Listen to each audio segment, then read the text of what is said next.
রুমিন ফারহানা বিএনপির গোপন তথ্য ফাঁস করা শুরু করে দিয়েছেন। বিএনপির বিরুদ্ধে গিয়ে শেখ হাসিনার পক্ষ নিয়েছেন। শেখ হাসিনাকে দেশে এনে তিনি আবার সেই নির্বাচন করার প্রতিশ্রুতি দিচ্ছেন।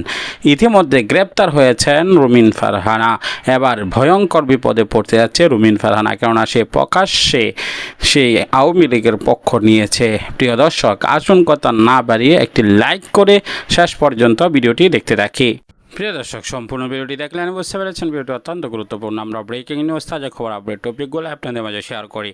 সকল আপডেট এবং ব্রেকিং নিউজগুলো সর্বপ্রথম আপনাদের কাছেই আপনারা পেয়ে যাবেন। তাই সকলের কাছে অনুরোধ করছি অবশ্যই আমাদের চ্যানেলটিকে সাবস্ক্রাইব করে পাশে থাকা বেল বাটনটি অন করে দিবেন।